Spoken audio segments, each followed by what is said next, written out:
বাংলাদেশে অধিকাংশ মানুষ ছিল দরিদ্র,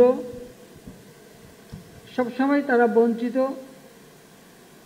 একবেলা খাবার জোটাতে পারত না, পরনিচ্ছিন্ন কাপড়, রোগের চিকিৎসা পেত না এবং সব দিক থেকেই বঞ্চিত। অথচ যদি তুলনা করা হয় তো ওই পাকিস্তানে সেখানে যারা বড়লোক ফেডারেল, তারা তো সব ফিউডাল সোসাইটি অর্থাৎ জমিদারি সোসাইটি, তারা ছাড়া পাকিস্তানে যারা ছিল তাদের দেখা যাচ্ছে যে যত রকমের পাকিস্তান নামে রাষ্ট্রটি হওয়ার পর থেকে সব ধরনের সুযোগ সুবিধা তারাই পাচ্ছে। শিক্ষায়, দীক্ষায়, কালচারে সব দিক থেকে ওরা ছিল পিছনে, বাঙালিরা ছিল অগ্রগামী, কিন্তু সেই বাঙালিরাই ছিল বঞ্চিত।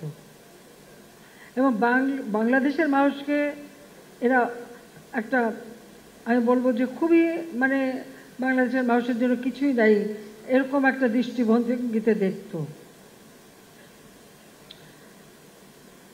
আমরা যদি হিসাব করি সেই 1954 সালে 56 সালে আওয়ামী লীগ সরকার গঠন করে, সেই সময় একটা ডন পত্রিকায় একটি প্রতিবেদন বেরিয়েছিল, দেখানো হয়েছিল যে কিভাবে বাঙালি বৈষম্যের শিকার। আমাদের সেই পাকিস্তানি সামরিক বাহিনীতে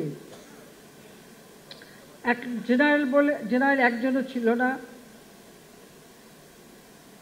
মেজর জেনারেল একজনও ছিল না, কিন্তু পশ্চিম পাকিস্তানি পশ্চিম পাকিস্তানি যারা 3 জন জেনারেল, 20 জন মেজর জেনারেল, 34 জন ব্রিগেডিয়ার, কর্নেল 49 জন।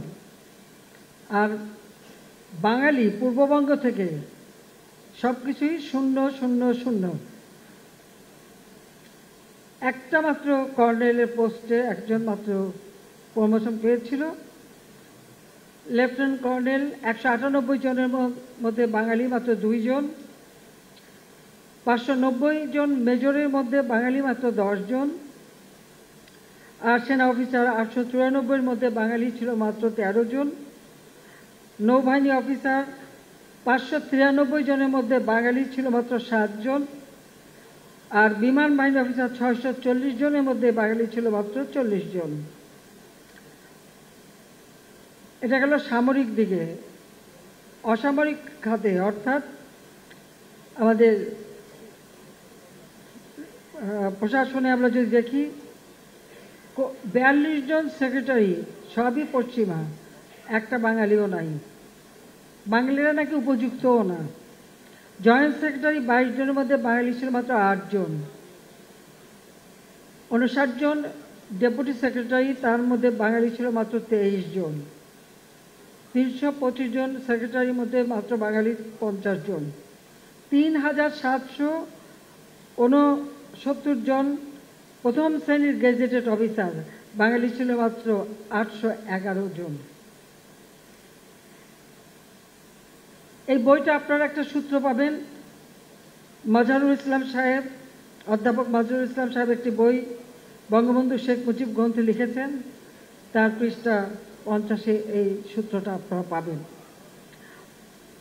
এছাড়া কেন্দ্রীয় সরকারের সমস্ত প্রশাসনিক কার্যক্রম সবই পশ্চিম পাকিস্তানে। এমনকি আমার নিজের অভিজ্ঞতা বলি, 69 সালে আমি ইটালি যাব আমার স্বামীর কর্মস্থলে, স্বামীর সঙ্গে, যখন বঙ্গবন্ধু জেল থেকে বের হয়েছেন, সব কিছু সুষ্ঠুভাবে চলছে, তখনই আমার যাওয়ার কথা। আমরা কিন্তু এখানে বসে কোনো ভিসা নিতে পারতাম না।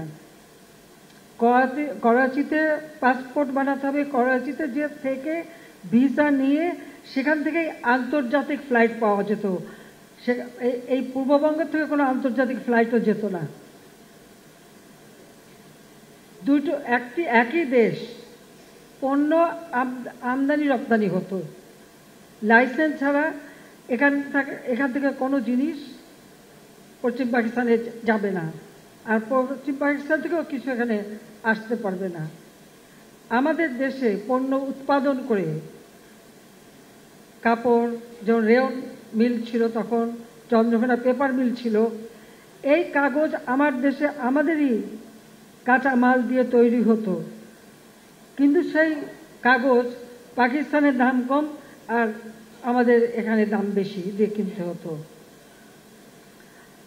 সোনার দাম পাকিস্তানে কম আর আমাদের পূর্ববঙ্গে অনেক বেশি, তাও কেউ ইচ্ছা মতো আনতে পারবে না, সেখানেও বাধা। এই হলো দেশ।